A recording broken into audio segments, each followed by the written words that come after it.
Baste banwa nga ginpasad sa paghiri ug yun kag sa kamayad.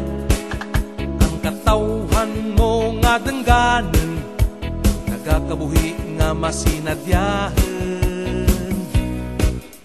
Si Baste may napulo ka suba kag barangay sa denang manggad puta. Kapisan kang imo nga katawhan, tuburan kang padayon nga kauswagan. Si Baste banwa nga palangga ko, banwa kang bahel nga pagtuo.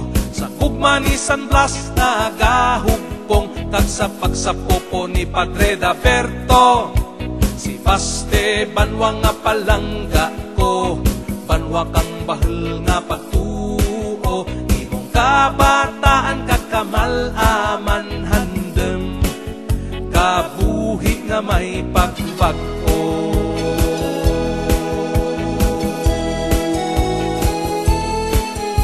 Si Baste sa norte ginadayaw, besay kang kamalasag kag ipasungaw. Ang katawhan mo nga nagparanaw, sa ngadlaw kag patuyaw ginahidlaw.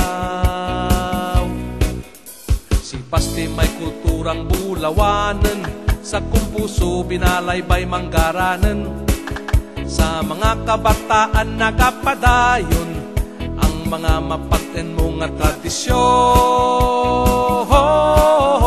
Si Baste banwa nga palangga ko, banwa kang bahel nga pagtuo.